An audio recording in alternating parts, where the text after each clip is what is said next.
divonis kanker serviks stadium 2B sampai kehilangan banyak berat badan. Tapi sekarang tubuhnya mulai pulih dan mulai bisa beraktivitas seperti biasanya. Kok bisa? Yuk kita dengerin kisahnya. Jadi persisnya 2 tahun yang lalu aku divonis kanker serviks stadium 2B. Mungkin kalau aku nggak ketemu sama Suba atau Utsu, aku nggak akan ada di sini. Belum tentu umurku bisa panjang seperti sekarang.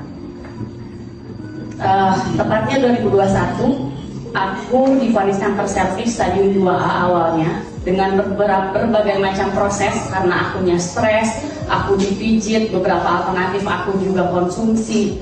Ternyata pas saat waktu aku mau operasi, stadiumku langsung naik jadi stadium 2B. Nah, jadi ternyata kalau untuk pijit itu teman-teman nggak boleh ya, apalagi di kaki itu kan pusat, semua pusat dari segala pusat, jadi kalau bisa hindari yang namanya pijit kaki.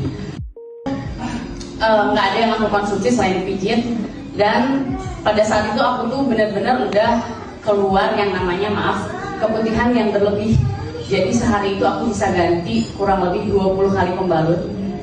Karena saking banyaknya nggak nampung dan berat badan juga berangsur turun, jadi sudah terus-terusan turun, aku sampai turun 24 kilo sampai 42 kilo. Saking banyaknya si keputihan itu keluar, aku ganti ke popok karena udah saking yang namanya lagi berdiri gini aja tuh langsung keluarnya lumayan dahsyat. Nah, kalau ditanya apa gejalanya, aku waktu itu gejalanya hanya keputihan berlebih sama pada saat berhubungan itu keluar darah yang lumayan banyak. Jadi proses yang namanya medis aku udah jalanin, yang namanya radiasi kebetulan aku alhamdulillahnya nggak sampai di kemo, jadi aku cuma di radiasi. Sinar luar 25 kali dan sinar dalam itu 4 kali. Nah, jadi setelah ternyata di bulan Januari 2022 aku di MRI, ternyata hasilnya masih ada 1,9 cm dari 7 cm.